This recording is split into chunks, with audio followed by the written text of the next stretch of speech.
One of the best ways to successfully grow a service-based business is to attract leads using a lead generation form. However, too many of these forms aren't inspiring or interesting enough to want a prospective client to take action. So in this video, I'm going to show you how you can increase lead conversions by up to 40% using Visme's beautiful new lead generation forms. I'm going to walk you through the entire setup process from adding content, creating an animated character, right through to publishing and sharing that form online. So if you're ready, let's make a start. It takes just a moment to set up a Visme account. I'll drop a link to the Visme homepage underneath this video, which you can click on to get started. So just click on the sign up button in the top right hand corner of the page and follow the very simple instructions to create your account. Otherwise, just log into your account in the normal way. You'll arrive on the Visme dashboard where you'll see a carousel of suggested templates right at the top. To start building a Visme form, click on the Forms Surveys thumbnail. Now select the type of form you'd like to create. I'm just going to select Contact Form because I want to walk you through the entire process through to publishing and embedding the completed form on your website. Scroll down to view all the different types of forms under each category. So you have a simple email contact form, a new customer contact form, an event contact form. You can preview a contact form before opening it up by clicking on preview, but for now I'm just going to open the new client contact form up onto my dashboard. On the left hand side of your page you'll have a column with two tabs at the top, one for content and one for form styles. On the right hand side is where you can add or remove your animated character. It's worth stressing at this point that although Visme forms with the animated character have been shown to almost double conversion rates, you don't need to have the character at all. They can easily be switched off with one click of a button to leave a very sleek and professional sign-up form. I'll be talking about how to customize these characters and adjust the form design in more detail a little later on. Finally, the centre of your screen is where you'll see your form spring to life as you start customizing it. At the foot of the page, you'll find the different thumbnails for each separate page of your form. So I have 4 separate pages on this particular form. If you don't like the order of the pages, you can shuffle them around by holding your cursor down over the page and dragging it into position. If you don't like the current style of your form, you can change it by going to the left-hand side column, ensuring that the Style tab is selected, and then scrolling down to find a style that you do like. Don't worry too much though, because I'll be showing you how to customize your very own brand style as we go through this video. To select a new form style, click on Apply at the center of the thumbnail. So let's have a look at adding and customizing your form content. Again, go to the left-hand side column and select the Content tab. The important thing to mention here is that you can customize everything on your form. So please don't worry if at first glance you notice the font and colors aren't on brand, because I'm going to show you exactly how to adjust those in a moment. So starting on the first page or intro, you might want to start by adding your logo. So select the logo element with your cursor and upload your logo from your own device. Once uploaded, you can change the alignment and your logo size. Next, customize the form text. To customize any text, just click on the text box. Now you can go ahead and edit the text. If you don't want to use all of these text boxes, just toggle the corresponding button in the left-hand side column to the off position. To edit the style of text, again place your cursor within the text box. Go across to the corresponding text button. Next to the button, you'll see a little pencil icon, so click the pencil to edit the style of your text. And that will bring up an entirely new menu of different editing options. So you can edit the font family, the font size, style, case alignment, and colour. So I'm going to change the colour of this text to black. Incidentally, I don't know if you noticed, let me go back up to the font family and click on this downward arrow. I actually took the time to set up my brand kit in Visme, which makes it incredibly easy for me to select my own brand fonts, which are just here right at the top. Similarly, if I click on the Colour tab, I can find my own brand colours in this palette right here. Repeat this process as many times as you need for as many text boxes as you have. Don't be afraid to edit the text within a form field or a call to action button. Just click the element with your cursor, and on the left hand side you'll notice that a new menu of editing tools will appear. So go ahead and edit the text in exactly the same way as before. Edit the text colour, the background even. You might want to change it for one of your own brand colours. Add an outline to your button. Change the padding, add corner rounding, and so on. Now here's a quick Visme tip for you that's going to save you so much time and frustration in the future. So that you don't have to go through this process all over again of adding your own brand styles, changing the colours and so forth, you can save your current style as your own unique brand style. So right at the bottom of this column, when you're finished editing, you'll find a button that says Save as New Style. So click on that, go up to the top and select Add New Style, and then give your new brand style a memorable name. And that's it. So next time you set up a brand new Visme form, all you need to do is select your brand style to add it to your form. Okay, back to the content column.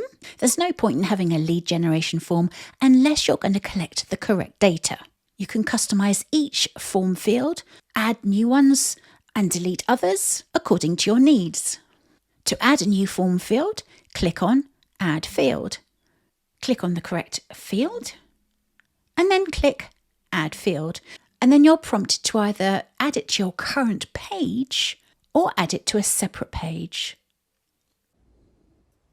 Clicking over to my second page, you might be wondering how to make some form fields required fields. And it's very simple. Click on the form field, and on the right hand side of your screen you'll find a little form field menu. And right at the bottom you'll see required field.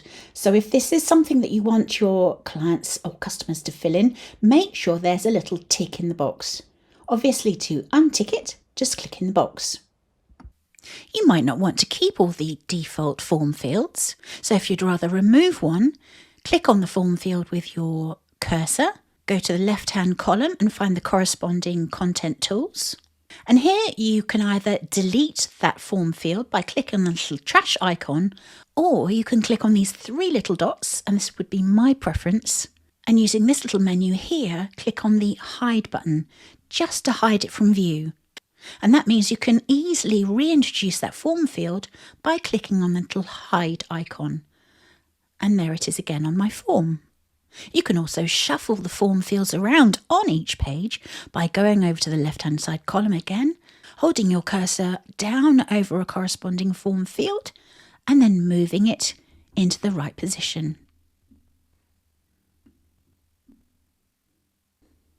Before customers submit their data, you'll need to ensure that you comply with data protection regulations. So before you get to the final page in a template, which is usually the thanks message, go over to the left-hand side column, and right at the bottom, you'll see a clickable tab called Legal Consent. So if I click on this drop-down menu, I've got the option to add links to my privacy policy and marketing permissions. So make sure you turn both of these buttons to the on position. They will appear on your template underneath the call to action button. You might want to make the text stand out a little bit more by editing the colour of the text.